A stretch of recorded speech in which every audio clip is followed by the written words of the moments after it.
Um bebê é roubado de seus pais na maternidade e o desfecho do caso só ocorre 16 anos depois. Parece história de novela, né? E foi, em Senhora do Destino. Mas vocês acreditam que esse enredo foi inspirado em uma história real?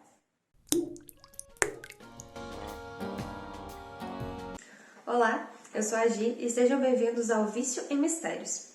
Hoje vou contar pra vocês uma história pra lá de intrigante. Mas antes, não se esquece de deixar o like pra mim, se inscrever no canal e me seguir no Instagram. Eu acho importante ressaltar que aqui não há intenção nenhuma de ofender ou julgar nenhum dos envolvidos no caso. São pessoas reais e todas elas merecem respeito. Todas as informações que eu vou contar para vocês foram tiradas de matérias jornalísticas e principalmente do livro O Caso Pedrinho, escrito por Renato Alves. Dito isso, bora para mais um mistério. O dia 21 de janeiro de 1986 era para ter sido dia de festa e alegria na vida de Jairo e Lia Brauli Pinto, com o nascimento de seu quarto filho. Porém, se tornou o início de um pesadelo e de um caso que mobilizaria todo o Brasil. Naquela tarde, uma mulher se fez passar por assistente social e entrou no quarto número 10 do Hospital Santa Lúcia, na Asa Sul de Brasília, e raptou o bebê que havia nascido há 13 horas. A investigação do caso foi bastante frustrante. Como é comum nos casos de grande repercussão, haviam muitas ligações e denúncias anônimas que não davam em nada. Em 3 ocasiões, Jairo e Lia viveram a esperança de ter encontrado seu filho. Em 1986, por exemplo, desconfiaram que o menino chamado Alexander, que foi adotado por um inglês, poderia ser Pedro, mas logo descobriram que se tratava de um garoto que havia nascido em Cascavel, no Paraná. Em julho de 1990, o programa Linha Direta trouxe um novo possível Pedrinho, que vivia no interior de Rondônia. Mas a alegria durou apenas 3 semanas e exames revelaram que não se tratava do filho de Lia e Jairo. Antes de contar para vocês o desenrolar dos fatos, eu vou contar um pouquinho sobre a antagonista dessa trama, para ficar mais claro. Vilma Martins Costa nasceu em 24 de junho de 1955 em Itaguari, Goiás. Ela foi fruto de um relacionamento extraconjugal entre sua mãe Olívia Oliveira e um fazendeiro rico chamado José Palmeira, que se recusou a assumir a criança. Então, sua mãe Olívia se casou com um pequeno produtor rural chamado Sinfrônio, que registrou Vilma como sua filha. O casal ainda teve outros 3 filhos. Posteriormente, eles se separaram e Olívia se casou novamente agora com um homem chamado Antônio da Silva, com quem ela teve mais um filho. Parece que Vilma e a mãe sempre viveram em conflito e as brigas chegavam às vias de fato. E cansada das agressões, ela saiu de casa aos 13 anos de idade. Começou a trabalhar como caixa de um restaurante, onde ela chamou a atenção de seu patrão, Carlos Soares da Silva, que era 20 anos mais velho. Mas sem problemas, eles começaram um namoro e se casaram. Dessa relação nasceram 3 meninas, Carla Beatriz, Patrícia Elane e Cristina Michele. Eles se separaram em 10 de junho de 1975. Vilma então decidiu abrir um bordel de luxo, que ficou famoso nos anos 70, e lá ela conheceu muitas pessoas, entre elas Jamal Rassi, que era dono de muitas terras, casado e já tinha uma família consolidada. E essa relação vai render uma boa parte da história que eu estou prestes a contar para vocês. Na época que tudo veio à tona, em 2002, Vilma era dona de uma pequena marcenaria que fabricava e reformava móveis. A família vivia confortavelmente numa casa de aluguel e o seu filho caçula, Orlando Júnior, sempre estudou em bons colégios particulares de Goiânia. A mulher havia acabado de perder o marido, Osvaldo, com quem teria vivido por quase 25 anos, em 19 de outubro de 2002, em decorrência de um câncer. Um dia após a morte de Osvaldo, no dia 20 de outubro, o SOS Criança da Secretaria de Segurança Pública do Distrito Federal foi contatado por uma pessoa que dizia possuir informações do paradeiro de Pedrinho, desaparecido 16 anos antes. As informações foram enviadas anonimamente por Gabriela Azeredo Borges, neta do falecido Osvaldo e sobrinha de Osvaldo Júnior. Segundo Gabriela, ela foi visitar o avô no hospital e ouviu Vilma dizer que havia feito uma laqueadura, que é uma cirurgia que impede a mulher de ter filhos, há 20 anos atrás. Aquilo confirmou a suspeita que ela já havia ouvido de seu pai, Jorge Borges, filho do casamento anterior de Osvaldo, e de suas tias, de que Júnior não era filho de Vilma e Osvaldo. Gabriela declarou que esperou o avô falecer para que ele não sofresse com a informação. Então, entrou no site Crianças Desaparecidas e encontrou o Missing Kids, que é um serviço incluído no SOS Criança, viu o caso de Pedrinho e achou o Júnior muito parecido com o Jairo, especialmente as orelhas. E o que chamou também sua atenção foi a data de nascimento dele. Então, ela ligou no SOS e apresentou as evidências que possuía. Com base nas informações passadas, 4 agentes e 3 delegados foram destacados para cuidar das investigações. A gerente do SOS fez a ponte entre Gabriela e a polícia, e foram mais de 60 telefonemas entre elas em outubro e novembro de 2002. Essa funcionária do SOS chegou a ir até Goiânia em uma ocasião em que marcaram uma operação para conseguir fios do cabelo do suposto Pedrinho. Policiais disfarçados iriam com Gabriela até uma festa de família, mas não deu certo, porque o menino acabou não indo ao evento. Os investigadores tinham informações de que Oswaldo Júnior dirigia frequentemente sem carteira de habilitação, já que ele só tinha 16 anos. Então eles simularam uma blitz e o abordaram na porta da escola. Disseram que o carro dele era suspeito de ter causado um acidente, então ele acompanhou os policiais até a delegacia, onde foi informado que ele integrava uma lista de nascidos no mesmo ano que um bebê sequestrado em um hospital de Brasília. Ele ficou um pouco assustado e perguntou aos policiais se eles queriam dizer que ele não era filho da mãe dele. Então os agentes o acalmaram, dizendo que, na verdade, eles queriam tirá-lo dessa lista de possíveis filhos do casal brasiliense. Em um primeiro momento, ele concordou em doar sangue para o exame de DNA, porém, depois de conversar com sua mãe Vilma, ele se recusou. Naquela ocasião, Vilma insistiu que o adolescente era seu filho biológico sim, e depois ela declarou que fez isso para evitar confusões na cabeça dele. Em novembro de 2002, Jairo já sabia da possibilidade de terem encontrado seu filho e do andamento das investigações. Mas para não dar esperanças à mulher e à família que já haviam sofrido tanto e se decepcionado tanto com a história, não contou para ninguém. À época, Jairo tinha 50 anos e Lia 49. O rapaz, Orlando Júnior, possuía marcas de nascença. Uma das orelhas era um pouco torta e tinha uma risca em um dedo do pé. Detalhes que haviam sido percebidos pelos pais de Pedro nas poucas horas que tiveram com ele. Pedro continuou resistindo em fazer o exame de DNA, com medo de que sua mãe de criação, a quem ele amava tanto, fosse prejudicada de alguma forma. Mas Jairo, por telefone, conseguiu convencê-lo a fazer o exame de verificação de paternidade. Queria abrir um parênteses para destacar que eu achei muito legal o respeito e a paciência do Jairo e da Lia com o Pedro. Acertadamente, né? Porque ele era um adolescente de 16 anos que viu sua vida inteira virar de cabeça para baixo do nada. E o tempo todo eles diziam para ele que só queriam dar amor para ele, não queriam tirar nada dele, só acrescentar na vida dele e estavam dispostos a fazer tudo no tempo dele, sem pressão. Depois da realização do exame, a ansiedade era enorme e Jairo pediu para que o policial ligasse para ele no dia seguinte, pontualmente às 6 horas da manhã, e dissesse a ele diretamente, sem rodeios, se o resultado era positivo ou negativo. O que foi feito? A apreensão era tanta que ele não precisou de despertador e aguardou ao lado do telefone que tocou pontualmente no horário combinado. Jairo atendeu e ouviu. Ele é teu filho. Acabou, acabou. Ele correu para o quarto, acordou a esposa e repetiu para ela. Acabou. Mas com tudo que ela já havia passado e enfrentado, Lia ficou cética. E foi só quando o então diretor-geral da Polícia Civil entrou em sua casa às 9 horas da manhã, com a cópia do resultado do exame em mãos, que ela realmente acreditou que finalmente tinham encontrado seu filho depois de 16 anos, 9 meses e 13 dias. Aos prantos, Lia chegou a desmaiar. Oswaldo Júnior, agora Pedro, recebeu a notícia, não por inteiro, através de Vilma, que a essa altura possuía 47 anos de idade. Ela disse ao menino que ele não era seu filho biológico e que ele havia sido entregue ao seu pai, Oswaldo, por uma gari. E então o casal o registrou como seu. O menino de 16 anos acreditou na mãe, que a havia criado e dado amor por tanto tempo. Vilma disse à imprensa que não sabia da origem da criança, que ela estava de cama e debilitada e uma mulher havia oferecido a criança ao seu esposo.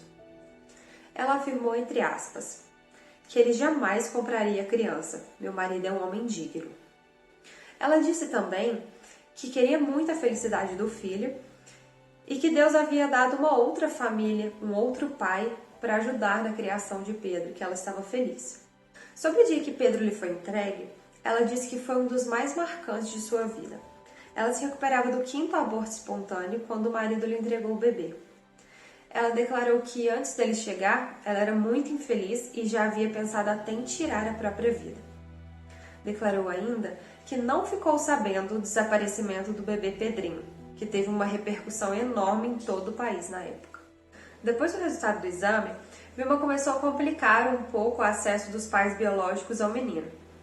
E o advogado que ela havia contratado, Exísio Barbosa, disse que não revelaria onde o garoto estava e pediu garantias de que a mãe adotiva não teria complicações com a justiça. Até então, não havia nenhuma prova de que Vilma era a mulher que havia levado Pedro dos braços de Lia em 1986. Embora a polícia não descartasse essa hipótese, havia também a linha de investigação no sentido de que o menino poderia ter sido sequestrado e vendido ao casal Vilma e Oswaldo. No dia 10 de novembro de 2002, Lia passou a manhã toda cantarolando a música Anunciação de Alceu Valença. E foi naquele dia que ocorreu o grande encontro. Pedro havia sido visto pelos pais pela última vez quando media 53 centímetros de altura. Mas naquela ocasião já possuía 1,80 m de altura e usava um brinco de argola. Naquele dia, foi perguntado sobre Vilma. Jairo disse à imprensa que ela já fazia parte da família desde que havia começado a cuidar de seu filho. Enquanto Vilma, sobre as suspeitas de ter raptado o menino, declarou, entre aspas, "Eu não preciso temer, eu não cometi nenhum crime." A família reunida almoçou na churrascaria Montana Grill. Pedro declarou que iria conviver com as duas famílias e continuar morando em Goiânia. Acontece que naquela ocasião, Lia já tinha certeza, desde a primeira vez que viu Vilma, que aquela era a mulher que havia levado seu filho. Mas ela não falou de imediato, com medo de afastar Pedro e para poupá-lo dessa realidade tão dolorosa. Porém, depois de 9 dias de silêncio, considerando especialmente que Vilma não estava facilitando o contato entre o rapaz e os pais biológicos, Lia foi até a delegacia e prestou declarações no sentido de ter reconhecido a mulher como sendo de fato a raptora de seu bebê. Naquele dia, através da imprensa, ela mandou um recado para o filho dizendo que não queria que eles começassem a vida com uma mentira, que ela havia sofrido muito nos últimos dias e mesmo correndo o risco de que ele ficasse com raiva e não quisesse mais ter contato com ela por ter acusado a mulher que o criou, ela preferiu dizer a verdade. Além de ter declarado novamente todo o seu amor e carinho pelo filho, ela disse ainda que ele devia se sentir livre para acreditar em quem quisesse e procurar as razões dentro dele. Jairo disse que queria que Vilma soubesse que não se tratava de vingança, mas eles precisavam ter paz para continuar a vida com sua família, agora junto de seu filho. Depois de passados 12 dias do reencontro de Jairo e Lia com seu filho, eles não estavam mais conseguindo notícias dele. Apreensivos, eles decidiram fazer um apelo em rede nacional e aceitaram o convite da Ana Maria Braga para participar do Mais Você, no dia 22 de novembro, uma sexta-feira. A entrevista foi extremamente emocionante e até Ana Maria chorou. O apelo deu certo e no sábado, Pedrinho, ou Júnior, como preferia ser chamado, foi até a casa dos pais biológicos, onde ele passou o fim de semana. Antes dessa bomba estourar, Vilma já respondia a pelo menos 8 processos judiciais, dentre ações de cobrança, reintegração de posse, execução fiscal e até despejo por falta de pagamento. Depois que foi descoberto que Oswaldo Júnior, na verdade, era Pedrinho, uma irmã de Vilma, Guiomar Costa, foi até a polícia e acusou a mulher de ter sequestrado, além de Pedro, também a sua outra filha, Roberta Jamile, já que ela não podia ter filhos há 20 anos, em razão da laqueadura, e Roberta tinha 19 anos à época. A certidão de nascimento de Roberta possuía as mesmas características da de Pedro. Ela também foi registrada muito tempo depois de seu nascimento, como se tivesse nascido em Itaguari, interior de Goiás, em 1981, filha biológica de Oswaldo Martins Borges e Vilma Martins Costa. Porém, Vilma só conheceu Oswaldo 4 anos depois do nascimento dela. Após a apuração dos fatos, foi verificado que o registro de Roberta havia sido feito em 12 de fevereiro de 1997, quando ela estava prestes a completar 16 anos. Posteriormente, Roberta declarou que foi ela quem pediu que Oswaldo a registrasse como filha, já que ele que a havia criado. E ela sabia que ela era filha biológica de Vilma e Jamal Rassi. Lembra que eu disse que essa relação ia render uma boa parte da história? Pois é. Depois de conhecer Jamal, Vilma decidiu simular uma gravidez. À época, além de comer muito, ela também tomou remédios e engordou 30 quilos. Para dar mais veracidade aos fatos, é dito que ela teria forjado um parto com a ajuda de um amigo médico, dono do Hospital Paulo de Tarso de Itaguari. Ela então teria realizado um procedimento, uma espécie de lipoescultura mais arcaica, para retirar o excesso de gordura, e quando conseguiram um bebê, chegaram a sujá-lo de sangue para poder simular o parto. Vilma e seu amigo médico convenceram algumas enfermeiras a participar de tudo, mas não deram detalhes, só disseram que seria uma forma de justificar uma adoção. Vilma disse que estaria fazendo aquilo por amor, compaixão e solidariedade, já que ela queria criar uma criança de uma mãe que era miserável e não tinha condições nem de se alimentar. Os planos de Vilma, porém, não saíram perfeitamente como esperado. Apesar de ter acreditado que a menina era sua filha, Jamal não deixou sua família.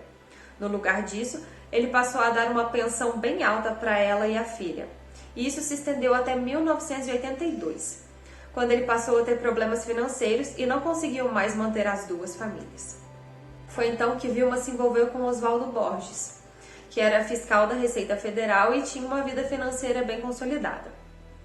A polícia então interligou os fatos que foram relatados pela irmã de Vilma com o desaparecimento de Aparecida Fernanda Ribeiro, uma bebê que foi raptada com 48 horas de vida, em 4 de março de 1979, na maternidade de Maio, em Goiânia.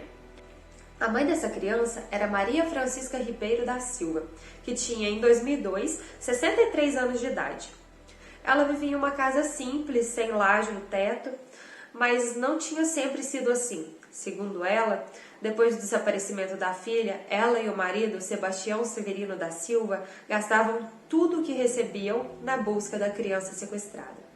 Dona Maria Francisca contou ainda que Sebastião só parou de procurar pela filha depois de ter tido um câncer que o deixou internado por anos e o levou à morte em 1991.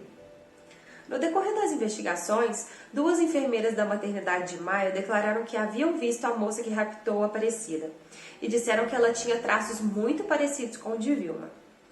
Roberta Jamile se negou a realizar os exames de DNA. Os investigadores, então, em uma ocasião em que ela esteve na delegacia para prestar depoimento, pegaram a ponta de um cigarro que ela havia descartado e realizaram um exame comparando seu material genético com o de Maria Francisca. O resultado mostrou que realmente Roberta era Aparecida, criança roubada da mãe em março de 79. Quanto a esse fato, Vilma declarou que é possível que sua criança e a de Maria Francisca tenham sido trocadas na maternidade. Porém, os hospitais em que Vilma disse ter feito pré-natal e internado sua filha recém-nascida dizem não haver registro de nenhum desses fatos. No caso Pedro, a defesa tentou desqualificar o depoimento de Lia quanto ao reconhecimento de Vilma com base no fato de que 4 dias após o crime, Lia pensou ter reconhecido por meio de fotografias uma outra mulher chamada Ângela Maria do Carmo. Mas ao vê-la na delegacia, admitiu ter se precipitado e não a reconheceu formalmente. Para a defesa, se tratava de uma forma da mãe biológica tentar afastar Pedrinho da mãe de criação. Além de Ângela, outras 3 mulheres foram apontadas por testemunhas e pela Polícia Civil como sequestradoras de Pedrinho no decorrer dos 16 anos, mas nenhuma delas recebeu reparação pelo equívoco. O irmão de Vilma, Sinfrônio Martins Costa, admitiu que na data do rapto de Pedrinho havia levado a irmã até Brasília. Ele declarou que era motorista profissional e Vilma disse a ele que precisava ir até a capital para cobrar algumas dívidas. Ele a teria esperado no estacionamento do Hospital Santa Lúcia e ela voltou com o bebê nos braços. Sinfrônio disse ter questionado ela sobre a criança, mas ela mandou que voltasse logo para Goiânia. Segundo ele, durante todo o percurso ele insistiu para que ela dissesse o que pretendia fazer com aquela criança, mas em nenhum momento ela respondeu. Então, as indagações tomaram um rumo mais agressivo e perto de Goiânia, ele parou o carro e Vilma desceu com o bebê. Ele disse que depois disso ele ficou 4 anos sem conversar com a irmã. O relatório do inquérito sugeria que Vilma teria raptado o bebê para fazer com que Oswaldo Martins Borges abandonasse a primeira mulher, Cleonísia de Oliveira Borges, com quem era casado por 28 anos, para morar com ela. Consta que, para sustentar a mentira da gravidez, ela disse que precisava viajar para fazer cobranças fora de Goiânia. E essa viagem durou 6 meses. Então, depois que ela desceu do carro com seu irmão com o bebê, ela teria ligado para Osvaldo dizendo que o filho deles havia nascido. Foi quando o homem então deixou mesmo a antiga família e foi viver com Vilma e seus filhos. O cozinheiro Valtuir Alves da Silva disse ter reconhecido Vilma como a sequestradora de Pedrinho, já que ele trabalhava como vendedor de salgados na frente da maternidade naquele dia de janeiro de 86. E viu quando Vilma chegou no hospital acompanhada de um homem. Ele disse que depois ela saiu com uma sacola branca embaixo do braço direito, pagou o lanche que comprou, não esperou o troco, andou uns 10 metros, jogou fora o óculos que usava e entrou no carro. A estratégia da defesa de Vilma, no caso Pedrinho, foi especialmente culpar o pobre do Osvaldo de ser o único responsável pelo rapto da criança, ou dizendo que ele foi entregue a ele, então a responsabilidade seria toda dele. Os filhos do relacionamento anterior de Osvaldo e sua ex-mulher depuseram durante o processo em favor do homem, dizendo que ele morreu achando que era de fato o pai biológico de Pedrinho e que a história que Vilma contou não era verdadeira. Abri um parênteses para dizer para vocês que, de toda forma, mesmo se não tivesse ocorrido um sequestro, o ato de registrar um bebê que não é seu é uma prática ilegal conhecida como adoção à brasileira. Quanto ao caso de Aparecida, 3 ex-funcionárias do hospital de Itaguari foram ouvidas e relataram, como já contei para vocês, que ela de fato teve a barriga cortada para retirar a gordura e chegou a passar sangue no corpo da recém-nascida. O ex-marido de Vilma, Carlos Soares, foi ouvido também e disse que de fato a mulher fez uma laqueadura em 1974 e na época dos sequestros não poderia mais ter filhos. Vilma negou ter realizado o procedimento. Enquanto esse processo todo se desenrolava, houve ainda uma acusação criminal contra Vilma de falsificação de documento público. Ela teria tentado utilizar procurações falsas que davam amplos poderes a ela para cuidar de assuntos de Roberta e Pedrinho. Ela alegou que não sabia que os documentos eram falsos e disse que quem realizou a fraude foi sua amiga Diná, sem o seu consentimento. Tanto Pedro quanto Roberta declararam que não assinaram procuração nenhuma. Diná disse que foi Vilma quem pediu a ela para fazer as procurações, pois precisava receber um seguro de R$26 mil, feito por Osvaldo Borges em nome dela e de Osvaldo Júnior, o Pedrinho, e a procuração de Roberta seria para movimentar uma conta que estava no nome dela. Em 28 de abril de 2003, foi decretada a prisão preventiva de Vilma no processo que investigava o caso do Pedrinho. Então ela passou a ser foragida da justiça. Em 9 de maio, foi novamente decretada sua prisão preventiva, mas dessa vez no processo relativo à Aparecida Fernanda, que era a Roberta. Ela permaneceu foragida até o dia 12 de maio de 2003, e ela chegou a ser identificada em algumas reportagens nesse período como a mulher mais procurada da polícia de Goiânia. Depois de muito procurarem, os policiais encontraram Vilma na casa da filha de uma amiga dela.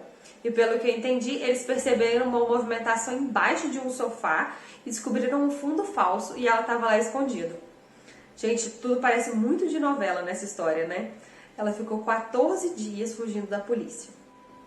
Em 24 de agosto de 2003, saiu a primeira sentença, na qual o juiz de primeira instância condenou Vilma a 8 anos e 8 meses em regime semiaberto pela subtração de incapaz e registro falso de Pedro Rosalino Brauli Pinto.